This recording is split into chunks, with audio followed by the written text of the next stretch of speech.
안녕하십니까. 오늘은 사도행전 2장 21절에서 24절의 말씀으로 베드로의 설교 두 번째라는 제목으로 하나님의 말씀을 나누고자 합니다.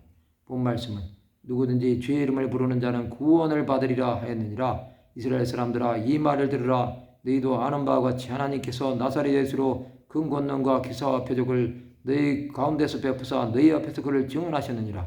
그 하나님께서 정하신 뜻과 미리 하신 대로 내준 바 되었거늘 너희가 법 없는 자들의 손을 빌려 못 박아 죽였으나 하나님께서 그를 사망의 고통에서 풀어 살리셨으니 이는 그가 사망에 매여 있을 수 없었음이라.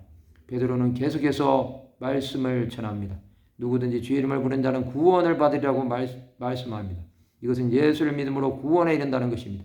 예수를 믿는 것은 그가 하나님이시라는 것을 믿는 것입니다. 유대인들은 예수께서 누구신지 알고 있었습니다. 베드로는 나사렛 예수께서 큰 권능과 기사와 표적을 유대인 가운데 베푸신 것을 증언하였습니다. 예수께서는 공생의 사역 기간에 수많은 영혼들을 살리시고 그들을 하나님의 자녀로 삼아주셨습니다. 하나님께서는 예수 그리스도를 보내주셔서 죄인들을 구원하시기를 원하셨습니다.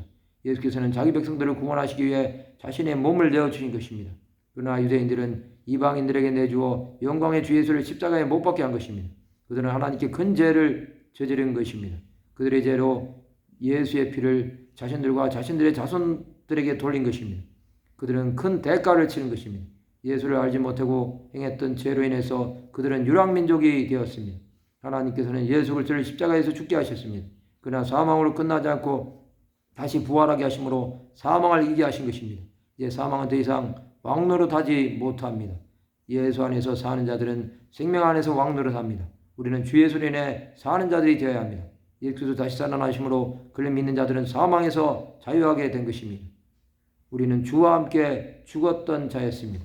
그런 자는 그와 함께 살 줄을 믿어야 합니다. 이는 그리스도께서 죽은 자 가운데서 살아나신 것입니다. 그는 다시 죽지 아니하십니다. 사망이 다시 그를 주장하지 못하는 것을 아는 것입니다. 이제 우리의 삶은 사망이 아닌 생명으로 나가는 것입니다. 베드로는 말씀을 통해서 예수 그리스도의 부활을 분명하게 증거했습니다. 그는 이제 살아나심으로 모든 믿는 자들의 구주가 되신 것입니다. 성도 여러분, 예수께서는 다시 살아나셨습니다.